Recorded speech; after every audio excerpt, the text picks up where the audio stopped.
Okay, I'm gonna make this pretty quick because it's already getting pretty late. My roommates are already in their beds. I don't know if they're sleeping yet or not, but I just diced up a whole bunch of veggies for a giant stir fry. Got some beets because we're gonna caramelize some beets for tomorrow's dessert rather. Had some celery left over from chopping it up. This stuff it's getting kind of flowery. Time to go. Had a bunch of carrots. So got the beets today, and I got the kale today. Separated it out. So this is the stuff that's either tough or super flowery and nice. Separated out the nice kale greens. I'm gonna use these, and I'm not gonna use all these beet greens. I'm gonna keep some to steam. But so I cut up my apples. And I like to take the seeds and that core out because I'm going to be using the pulp that comes out, and I don't want the crunchy seeds in there. I have the rest of the bag of carrots, and I got some ginger today. So I'm going to show you taking this thing apart real quick because once it gets going to clean it up, I'm not going to have two hands. It's going to be a little bit messier. So this front part comes right off. Has a little gasket in there. Here's a little chamber. This is the only thing that's would be considered a little bit of work to clean. Everything else just rinses right off, but just one brush over it with one of these scrubby brushes will take care of it. And we have a plunger that goes in the top, and then this whole end comes right off. And so this is just a motor here. Nothing actually gets dirty there. And then if I can set this down right here, this drill head, as you can think of it, this should come out a lot easier than that. It just rinses right off. It's actually nothing really gets stuck on here, even though it's super powerful and crushes the crap out of this stuff. Okay, so let's see this thing in action. I'm going to do everything one-handed, of course.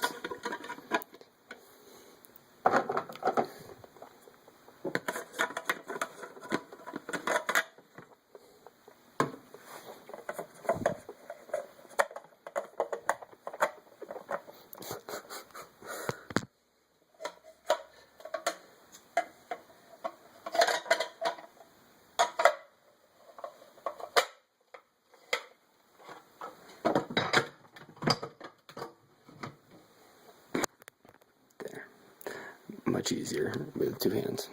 Alright, so all you do is flip it on.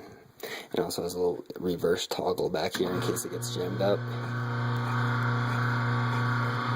And then you start feeding the food down.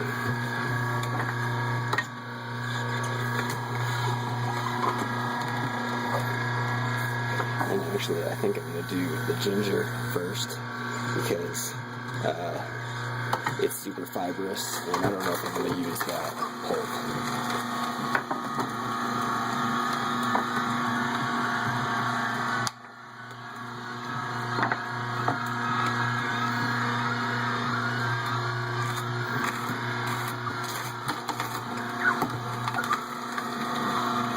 And it just pulverizes that ginger like nothing, and it just spits out basically pretty much dry.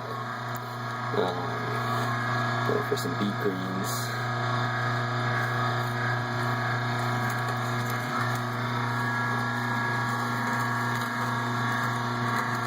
So as you can see, some things are a lot less work to get in there as others. If I chopped up that ginger a little more, it would have just gone right through. So now that the ginger is just about being done, being pushed through, I'm going to grab that out because that way I can keep it separated out in this mix. Yeah, the beet greens are red. Separate it out. Just throw that right in my little compost bin here.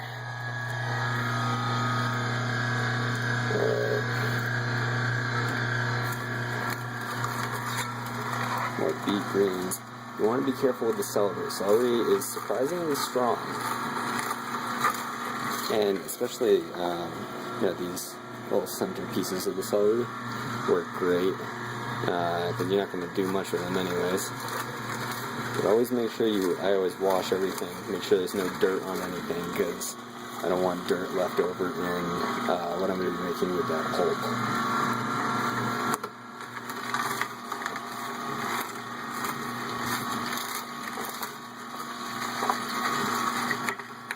These baby carrots are great, don't even have to chop them up or anything.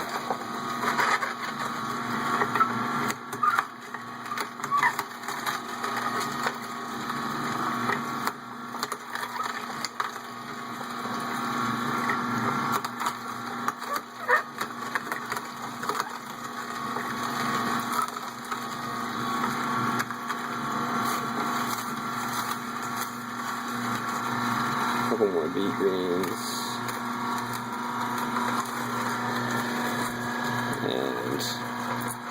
and get rid of this kale last so I can separate it out, except for the leafy parts of it. Stuff the leaves in there.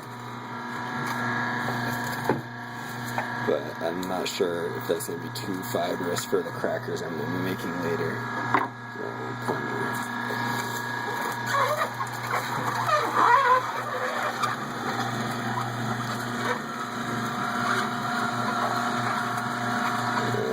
So, some more apples.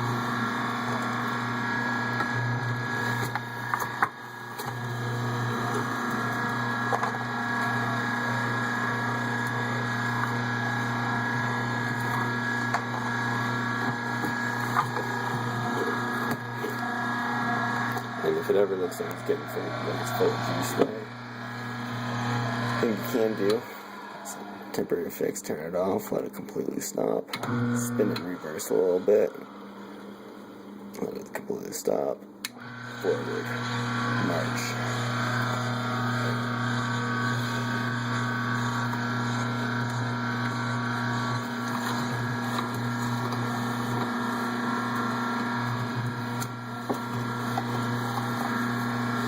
Yeah, one of those apples was, a little soft on the outside. Just wouldn't have any crunch to it if you ate it anyway, so might as well send it right through here. And then I will finish with some of this kale to something fibrous to push everything through. I'm going to need this plunger.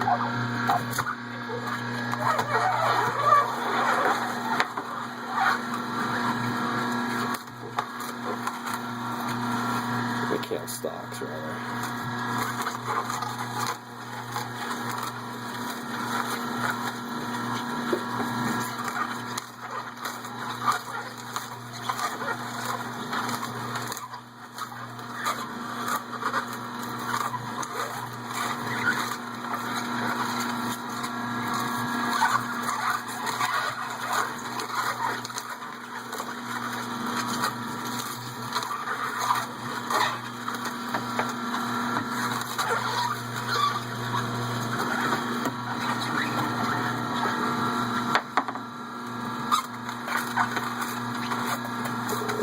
Gather up the scraps, see if there's anything else that should go.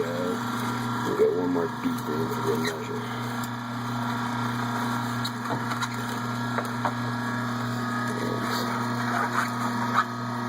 Yeah, this stuff is pretty dry. It has some moisture, obviously, but almost all the moisture's in that bin right there.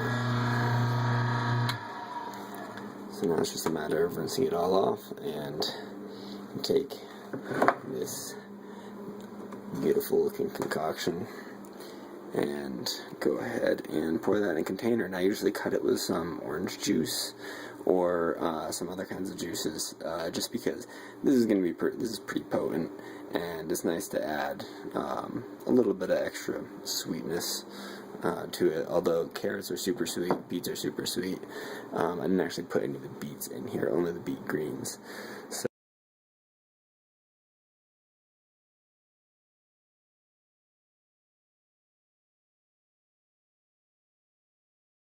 super healthy.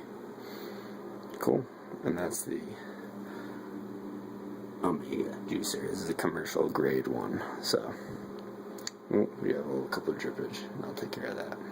And so with this, what I can do with this pulp is mix it with some crushed flaxseed and some curry and some other spices, and spread it thin over a baking sheet, and put it in the oven for 300 degrees for a couple hours, and to fake food dehydrator, and essentially make some crackers out of this stuff. Dehydrator would work better, but oven works good. Alright, well, hope you enjoyed my Omega Juicer review. I can't wait to eat that stir fry tomorrow. Tons of good veggies in there. Alright, have a good night.